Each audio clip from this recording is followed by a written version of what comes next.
What is going on, guys? I'm Paul Ryan, your host of the ATB Fantasy Show. If you're new to the show, thank you for joining us. And to our regular listeners, welcome back.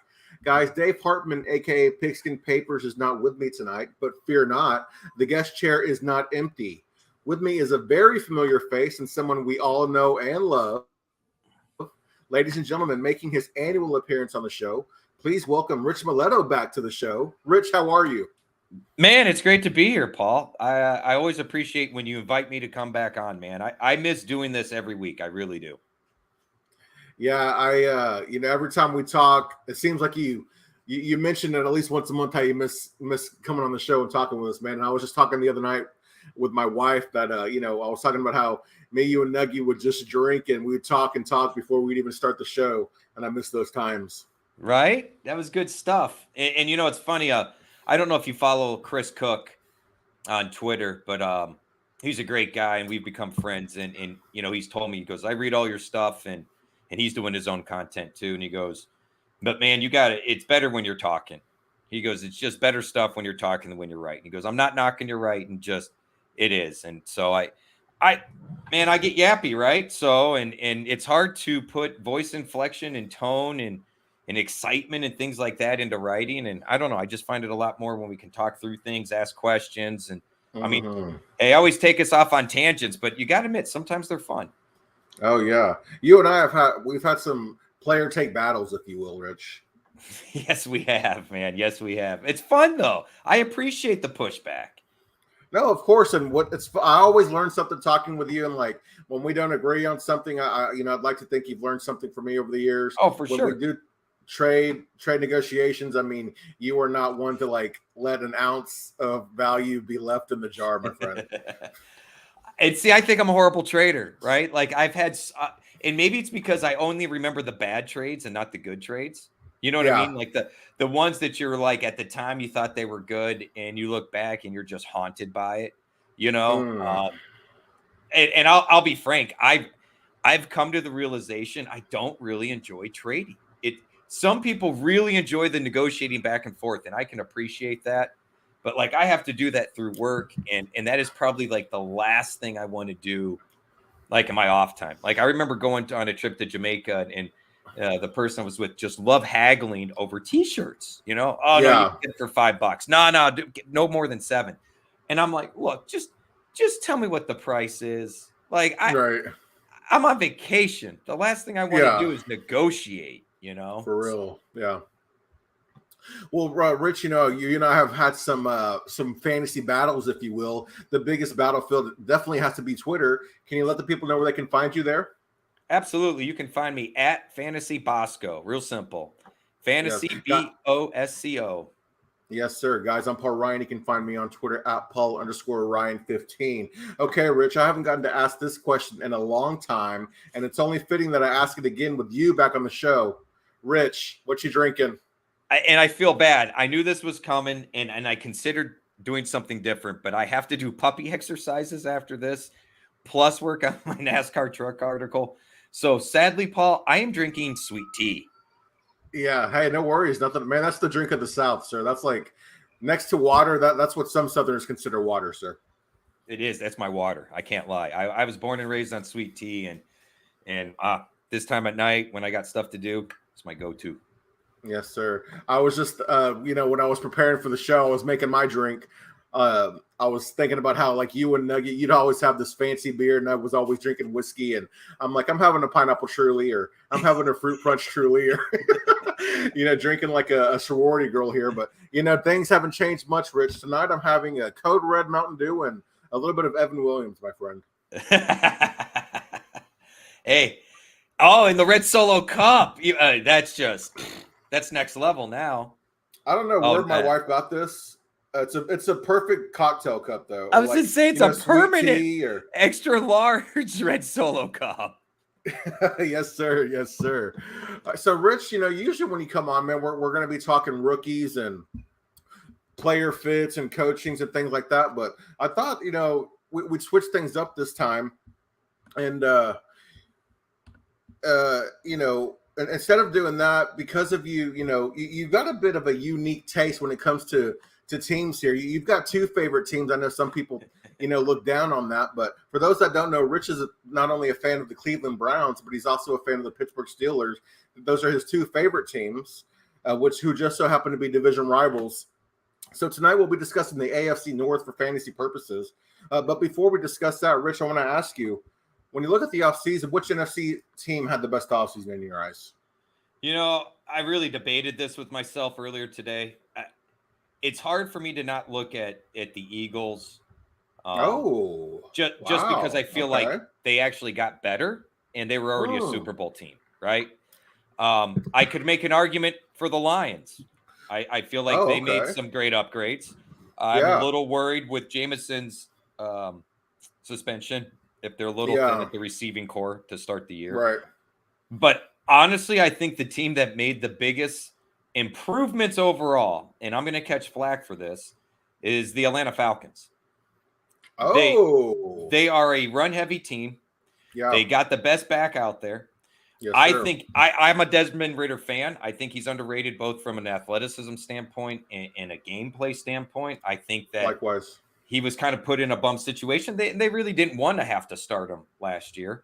I think having a running game like they're going to have, having Pitts, having London, and I get Mac Hollins isn't all that, but look, he was solid enough to play he played a significant amount of snaps for the Raiders and was effective.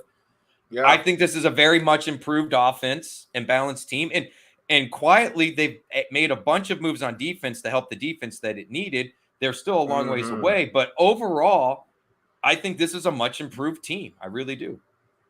Yeah, you look at that NFC South. I mean, there's no reason if Desmond Ridder is just competent that they can't be competing for that top spot. Hey, let's just say he's Jared Goff level, right? A lot of people knock on Jared Goff, right? Yeah. Is it really? I mean, some people say system and whatnot. Is it really far-fetched to think with the weapons he has around him? I mean, you could argue he has some of the best youth and great weapons under him.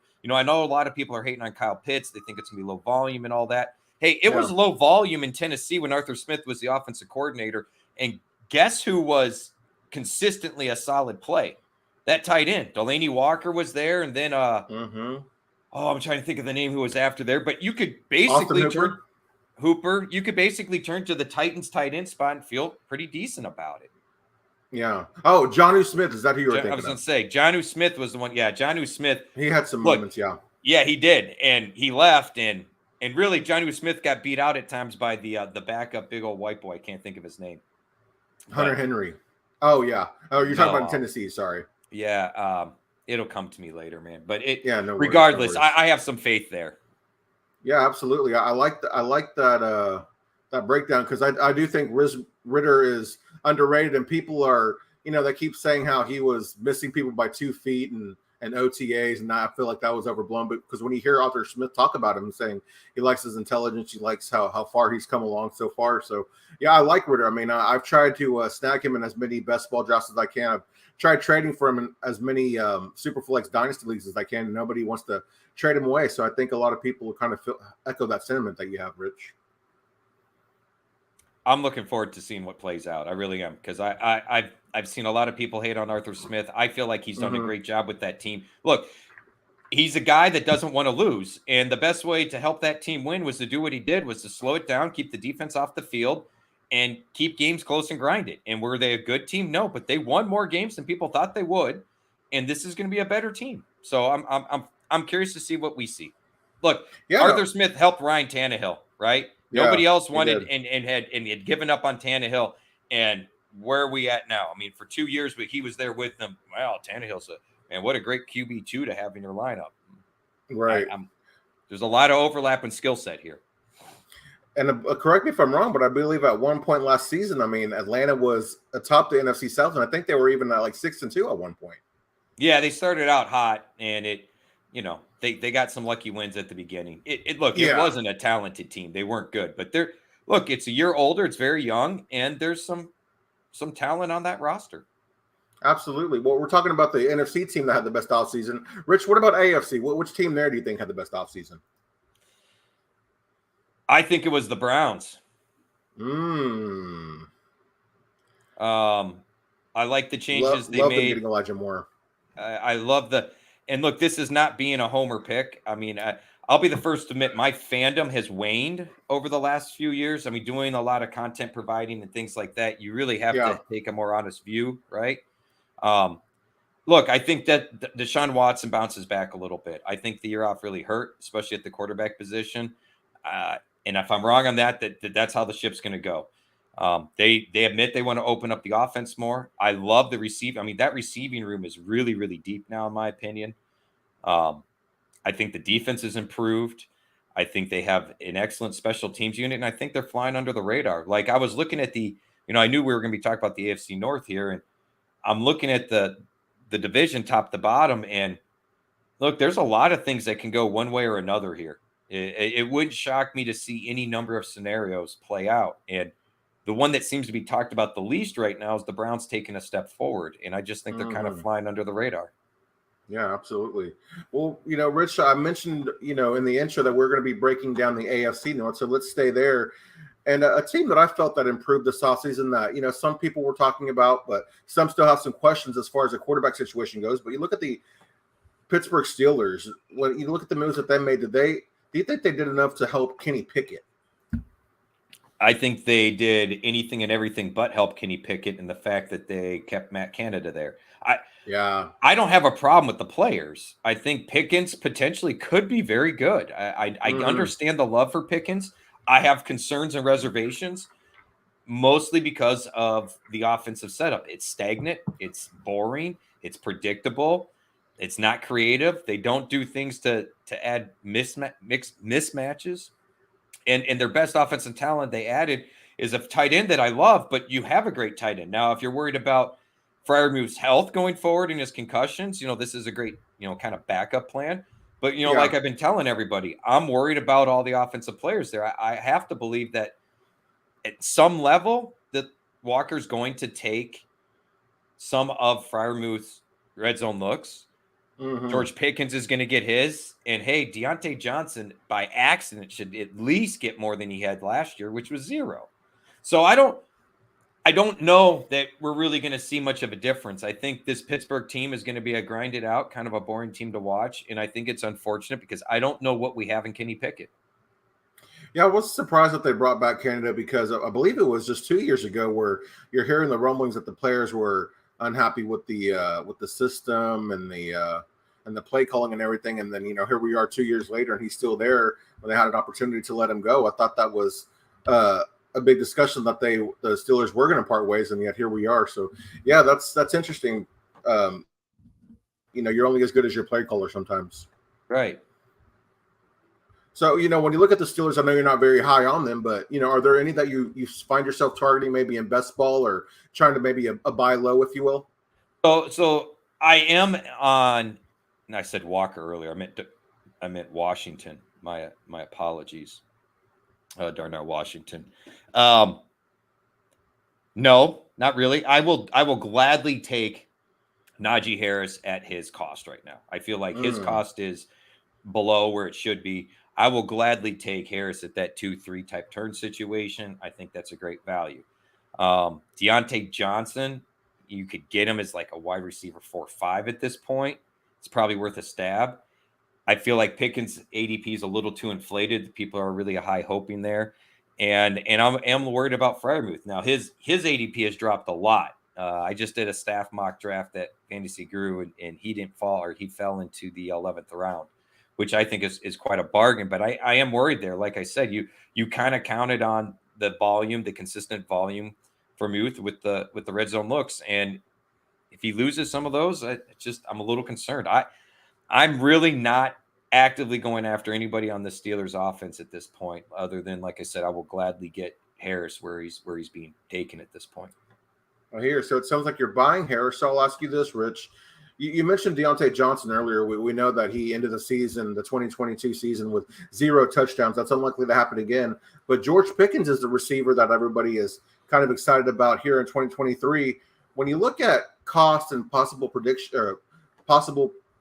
production, who do you like more, Deontay Johnson or George Pickens? If you want to chase ceilings and deal with boom bust weeks, Pickens is your guy.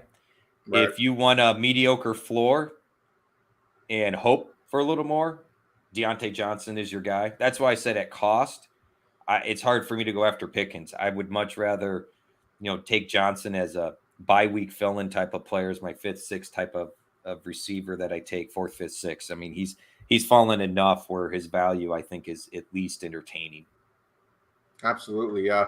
A lot of the smarter people that I follow on Twitter, they don't really understand the hype with George Pickens, and they're saying to target Deontay Johnson. I've seen Deontay Johnson falling, and I've tried to grab him everywhere I could, but I do think that George Pickens, man, he does have a much higher ceiling. Without a doubt. I mean, if you want to talk about who can be a true number one on this offense, is George Pickens. But here's my thing. We haven't seen it from Pickens. He's been a bit inconsistent. You know me and my diva receiver opinions, right? And he's kind of in that ballpark. And we're talking about a stagnant offense that I'm not sure is going to throw the ball enough. I mean, Kenny Pickett, his touchdowns last year, if I remember correctly, was quite atrocious. So, again, I blame this on Matt Canada, the offense, the system. Mm-hmm. I don't know if I want to buy into any receivers on this system. We'll talk about some other teams here, but they're not the only team. I'm really not interested in investing in their wide receivers. Oh, interesting. Well, you mentioned already that the Browns are being overlooked. So I'll ask you, there was a story, a report that came out, or maybe even if you want to call it a rumor or whatever you want to call it, that the Cleveland Browns, that they want to be more of a pass-heavy, throw-first type of team. Are you buying that story, Rich? Yeah, what I read is they want to more cater the offense to Watson, and makes sense. Yeah. I mean, Kevin Seifert should know better than to do that, and that was one of the complaints I had last year watching the Browns, and why I think Jacoby Brissett handled it better. It was a better offense set up for him, which makes sense. They were trying to build to make a playoff run, right? So you need to find a way to win without Watson for the first 10 games, and you do it, making sure you built the offense around your quarterback. I also think that their actions are backing that up, because notice the Browns haven't added another running back, certainly haven't added a thumper type running back. They said they're not really interested in adding any veteran experience at the spot, which leads me to believe that we may see Chubb more used in the passing game, which you've heard me say for years, Paul. He's been way underutilized in that. He has much better hands and much better route running than he gets credit for. And I think Jerome Ford fills in for the Kareem Hunt role, and I think he's quite electric in the open field in space. So I think the actions, what they're saying, and personally, if I'm them, this is exactly what I would be doing. And look, if you're going to be talking about adding DeAndre Hopkins, then you are really looking at spreading out, because this wide receiver room, as we've already kind of mentioned, is quite deep if you want to look at it. I mean, you got Amari Cooper. A lot of people are still high on Donovan Peoples-Jones, so I think he's going to find himself on the way out if he doesn't take another step forward. I think Elijah Moore is a great fit for the slot role in this offense, and I think people are underappreciating him. I think Cedric Tillman might be a year away, mostly because of access to playing time. But quite frankly, he was one of my favorite, if not favorite, receiver in this class. You know me, I'm a size whore. He's one of the few that has the speed and the size to play the type of position that I want. So, the fact that he got hurt and fell in the draft. Hey, Nick Chubb fell in the draft too. Nick Chubb went to the Browns in the second round because of a knee injury. So I love what they've done with the wide receiver room and the options they have. I think this screams they're going to be airing it out more. I don't know if we'll be a true throw first, but I think the type of offense you saw Deshaun Watson run in the past is what you're going to see again. Yeah, people, seem to have soured on Deshaun Watson because of that small 6-game sample from last year. When a guy hasn't played in almost 2 years, I mean, what can you really expect? Do you think that Deshaun Watson is going to return to form in 2023, Rich? I am cautiously optimistic. Yeah. Look, not practicing, not playing matters. Okay, people can say it doesn't. It does. Chemistry matters. This is the first offseason he's going to have in 3 years that's not going to be interrupted with holdouts, court, suspension, whatever. I mean, I understand he could practice during the offseason last year, but let's be real, people. That coaching system or that coaching staff really had no interest in building a rapport with Watson and the rest of the team. They had to open the season for the first 3 quarters of the year with somebody else. So I'm not willing to take much into that 6 games other than what I saw, and I saw some flashes of what he was. It's still in there. I think he's going to be okay. I think the rust comes off finally, and we see Deshaun Watson again.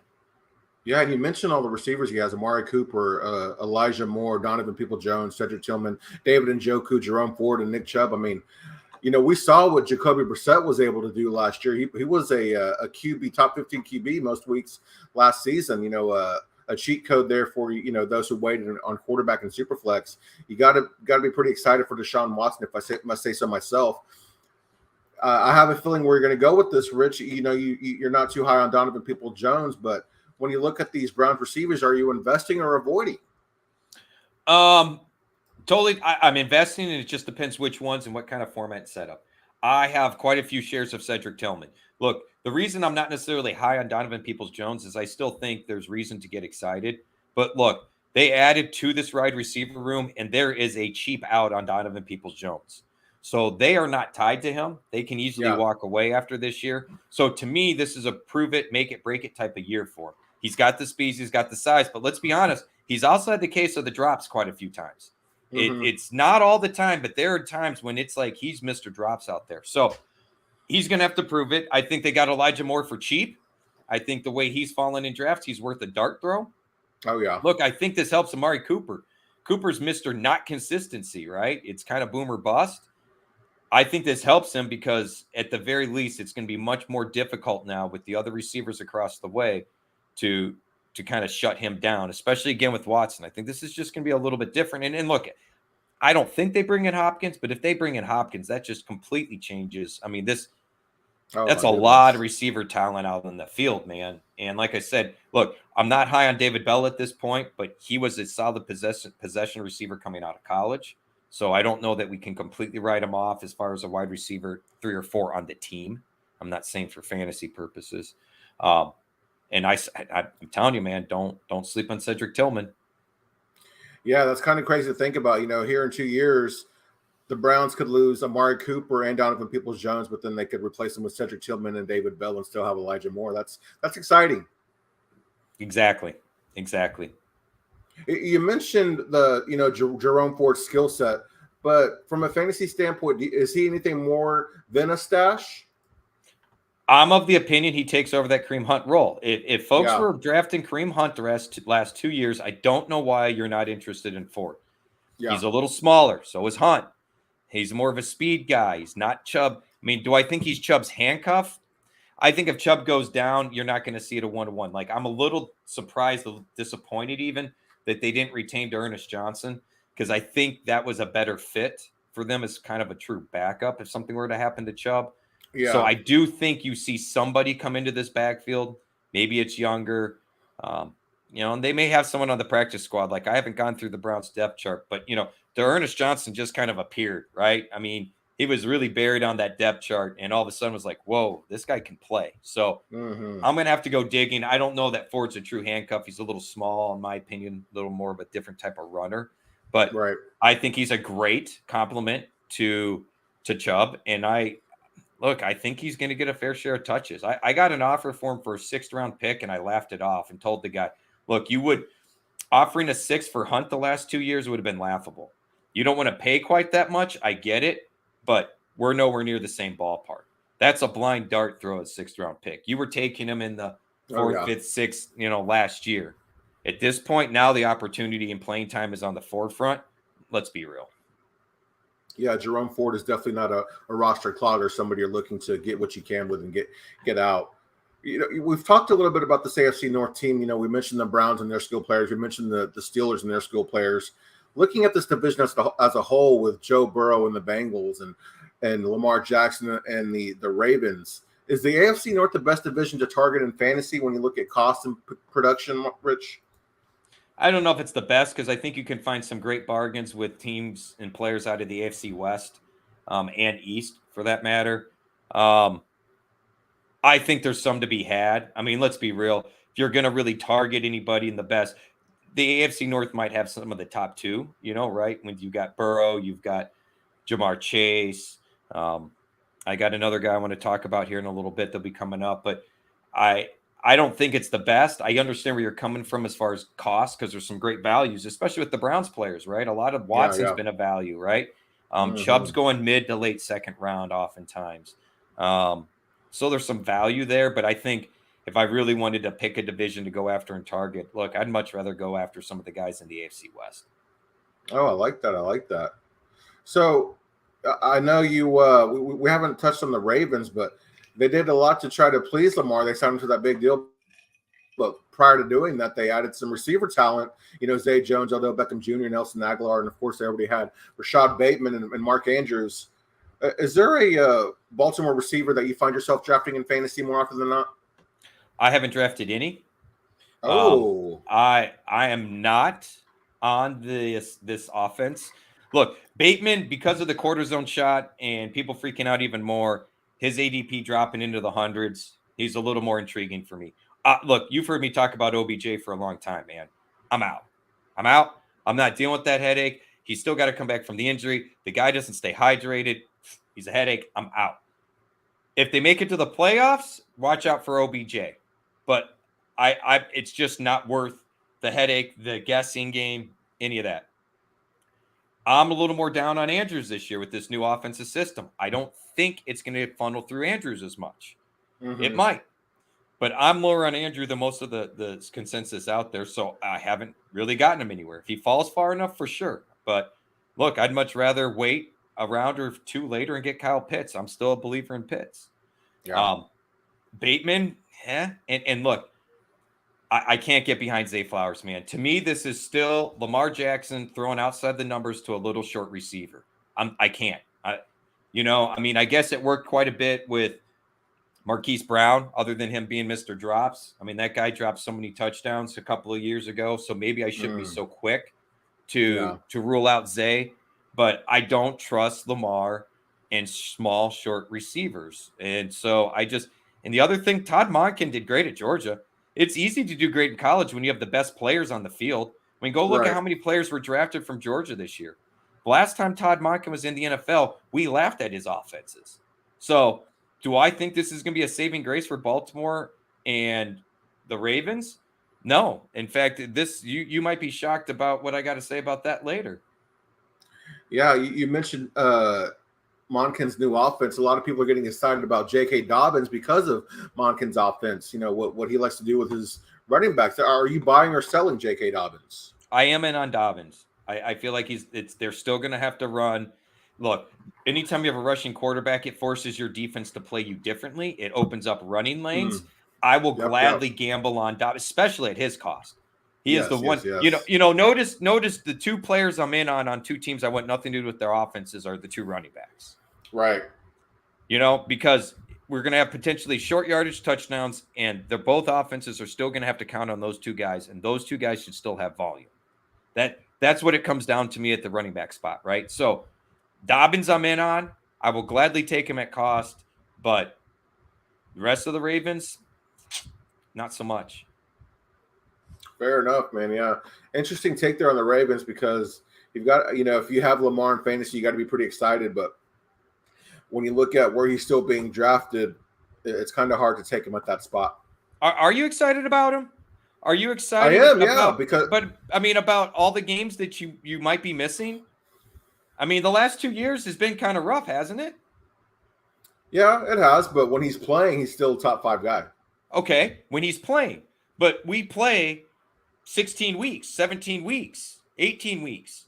Yeah. If he's only playing 11 of them, that's great. You won those 11 weeks. What are you doing in the other 6? Right. I'm just saying he's been real bumpy the last the last 2 years.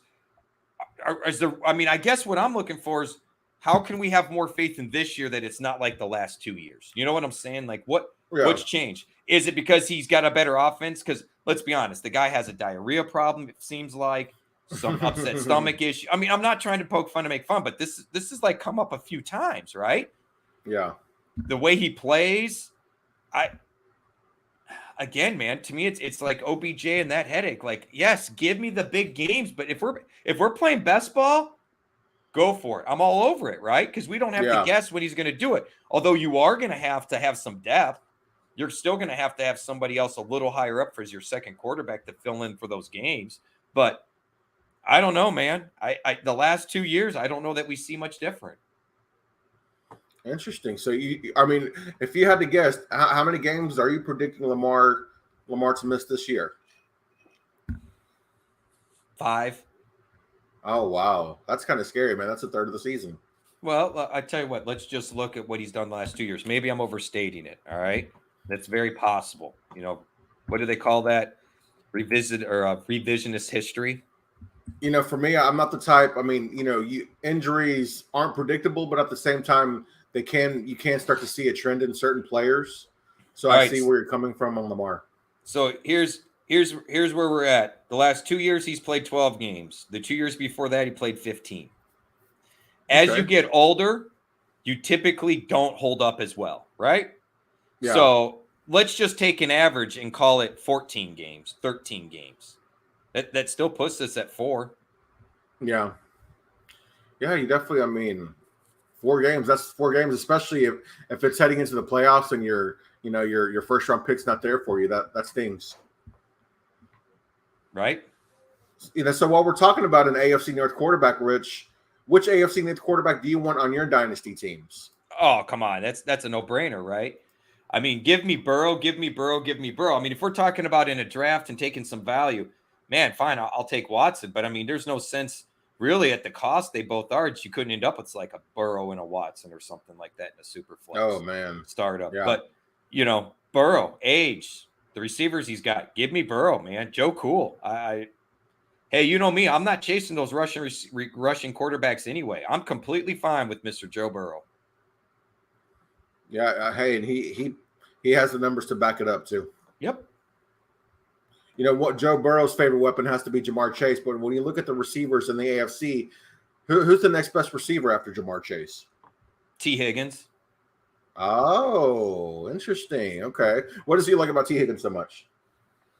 He's a complete receiver, man. If he plays with somebody outside of Jamar Chase, he's a number 1 on their team. He has the size. He has the speed. He goes up and gets the ball.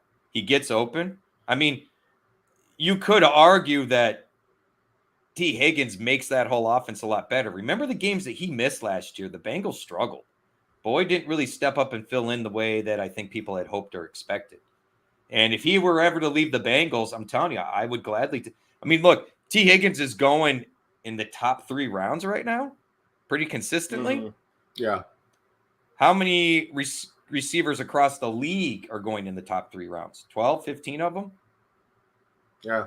16, maybe 20? Since last year, last offseason, I should say, people have really been kind of planting their flag on T. Higgins, and I didn't understand it until last season, seeing him play. But yeah, he's definitely made me not necessarily a truther, but he proved me wrong. You mentioned T. Higgins, you mentioned Joe Burrow and Jamar Chase. When you look at where they're priced at in fantasy, are they overpriced? I'm probably lower on Jamar Chase than others because I feel he's a little too boom and bust for my like, and I feel like I could get a haul for him. 3 firsts, maybe more, easily. Lord. Yeah. I've seen people get the value of 4 to 5 firsts for him between the players and the picks involved, right? So I'd be okay with that. Look, you're talking to a guy that would probably sell Lamar for a ham sandwich, right? Lord. I'm not suggesting anyone does that. You can get a haul for Lamar, but if I had Lamar, I'd be selling. Sell. If I could find a taker in OBJ, I'd sell on that. I don't think you'd get enough for Bateman right now, so you'd have to hold. T. Higgins, I don't think you'll get enough for what he's worth, in my opinion, to sell. Nobody's buying Mixon. You can try to sell Mixon, but it's not happening. It really isn't. I got a 2nd and a 5th out of him, and I thought that was a steal. It was a late 2nd, but regardless, I'm holding on to the Browns because I think they're undervalued and underappreciated. If you could get a haul for Chubb, but at his age, nobody wants to pay anything for him, right? So, and look, I'd be selling all the Steelers I could. Not, except for Najee, because you're not going to get what he's worth for him. But if people are willing to pay up for Pickens, they're willing to pay up for Pickett, I'd be making moves. Yeah. I know I traded for T. Higgins in the league that you and I are in together, and I felt like it was a good deal. I traded Keenan Allen, Pat Freiermuth for T. Higgins in a 2nd-round pick. I believe it was like pick 2-1 or 2-2 in a 10-team Superflex, where I was kind of looking for some youth there. So I was happy with that deal. Nice. So we've talked a lot about the AFC players, Rich, the ones that you like, the ones that you don't like. Is there one player that you're selling here from the AFC North? Other One than player, Jamar Chase. One player I'm selling, Lamar Jackson. You can still get quite a bit for him. I don't want the headache. I will sell Lamar in a super flex for 2-3 first round picks, maybe some jobber thrown in, and be a happy camper. Okay, what's if you were to trade Lamar, what kind of quarterback would you need in return? I tell you what, if I could get Daniel Jones a first and a second, I'd probably be happy. Oh wow, Daniel Jones, another person who still I feel is undervalued. Mm-hmm. I let you know me, man. I chase coaches, bro. And you heard me talking about DeBoll before he got hired. Remember when we had the whole conversation about who my two favorite potential hires were? We did a show on it back when. And it was him and Arthur Smith. Those were the two guys I felt. And Arthur Smith got the job and Dabble didn't get one. And I thought that was a horrible mistake. And look, Daniel Jones is right up there with Lamar in rushing. I think he's got better receivers. I like Hodgkins. He's a big body dude. He's a possession guy. I think he's a great fit there. So if I could get Daniel Jones a first round and a little bit more, like I said, I think a second would be would make me feel pretty good. I might be doing it for a little less because the way I see it, from Lamar to Daniel Jones, I'm losing maybe 4 to 5 quarterback position spots from a points a game standpoint. So if I can get a little bit more in those other areas, maybe upgrade a running back, get a stud running back with a first round pick, something like that, I'd be very happy doing that. Interesting. I mean, I'm sure anybody listening to the show right now, they're probably shaking their head, hoping that they can make a trade like that in their league, Rich. Hey, sometimes I'm on an island, man. What can I say? Yes, sir. Working on that tan. Okay, Rich, give me your AFC North bold call. I got 2 of them for you. Oh, okay. I will not be shocked for a 3-way tie for last place. Oh, wow.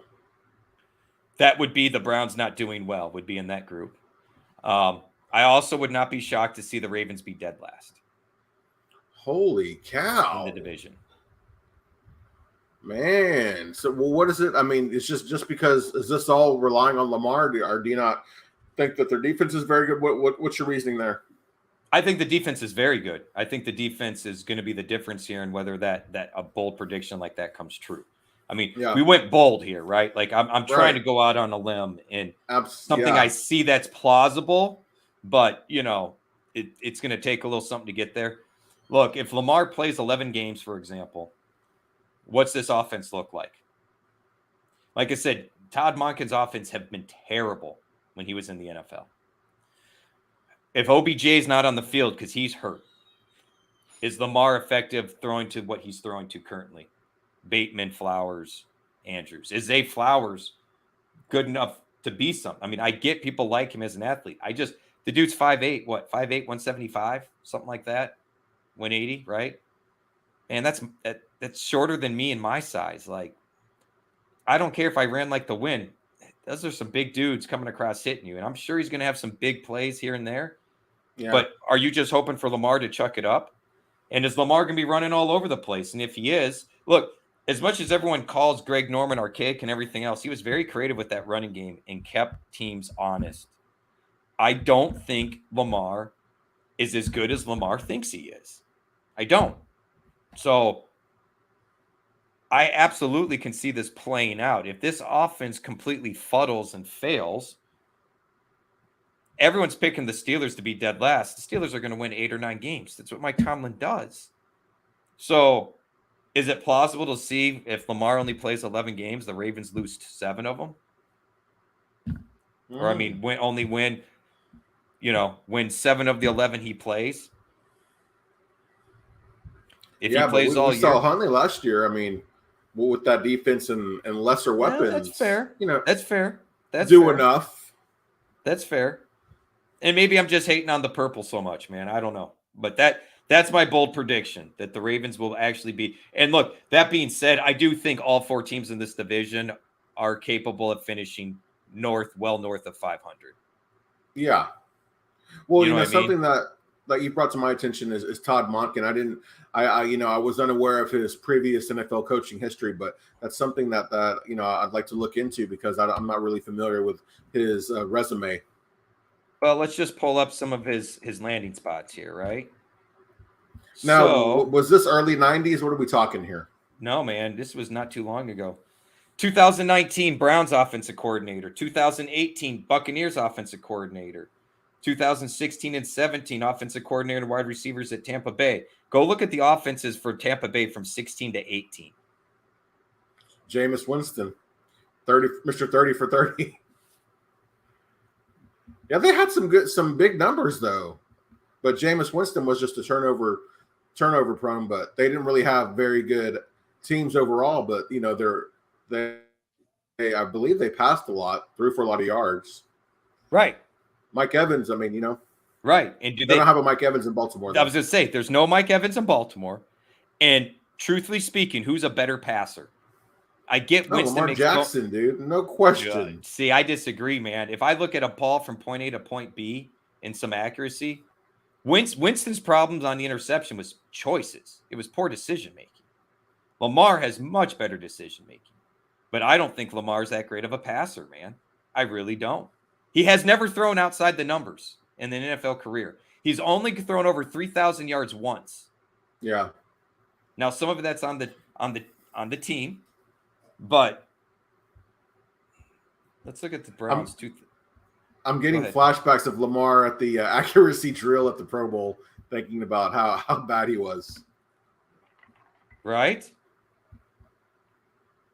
I'm just saying, man, I think Winston throws a better ball. I'm not saying Winston's a better quarterback. I'm saying he throws a better ball, He might. That's fair. I just, I don't think we've seen Lamar's best as a passer. And I think we got a glimpse of it his year as the MVP with him and Mark Andrews when he threw over 30 TDs and only 4 interceptions, I believe is what it was. So when Monken was the offensive coordinator for the Browns, that was when 2019. That was with Baker. That was with Baker. Baker went 6-10, threw for 59.4%, 3,800 yards, and 22 TDs. The year before, Baker set the rookie record. That's fair. But, okay, do you believe that's more Monken or Baker? I think Baker's part of the problem. I'm not going to deny that. But here again, I think we see a common trend. Yeah. Jameis Winston was throwing a lot of picks in here. Do you see what I'm saying? Their offense is set up to fail, I guess is what I'm getting at.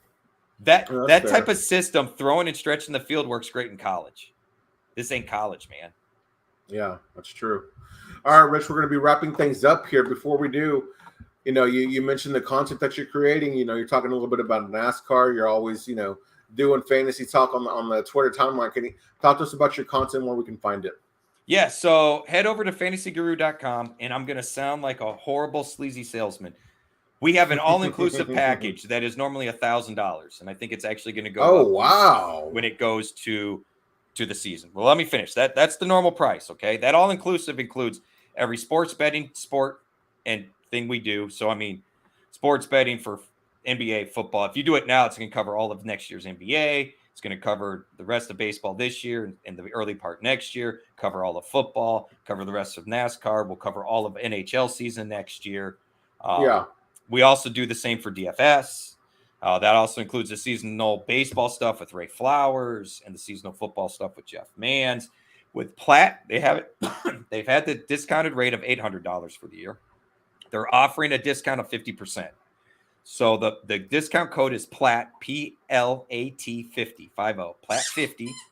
Gets you 50% off. You get everything we offer for $400 for the next 12 months. When you buy it a la carte, just for DFS football, seasonal football, and sports betting football, you will pay more than that. So that's my plug. But fantasyguru.com. We do have a la carte. If you're only into football season long, we got it. You're only into daily baseball, we got it. You're only into sports betting, we got it. Everybody has signed up for it, has been making back their money. Sean and I, we helped a guy win. I think he won $1,000 on the trucks the one day and won another $1,200 on Cup 2 days later. Ooh. We know what we're talking about, man. We put a lot of work and effort in. In fact, when I hang up here, I'm going to be digging into my NASCAR truck stuff. I mean, a whole article, and it's probably 2,000 words and a cheat sheet and everything else for just DFS trucks and sports betting on trucks. So, there's not even a whole lot of action out there. But, man, our esports guy kills it. We killed it in USFL. We killed it in XFL. Like, we got some good guys, man. I can't lie. Like, I'm very low on the totem pole. So when I help someone win some money here and there, it's a big deal. But head over to fantasyguru.com. Check it out. You can find me on Twitter at FantasyBosco. And Paul, I can't thank you enough for having me on, man. Rich, the pleasure's all mine, man. I love talking ball with you. I'm always happy when you get to come back on. I always reminisce about your hosting days back in the day when we used to drink and talk ball. That was fun, man. I miss it. Yes, sir. Well, Rich, again, I can't thank you enough for coming back and talking with me. Guys, I'm Paul Ryan. You can find me on Twitter at Paul_Ryan15. I appreciate you joining us, and we'll see you guys next week.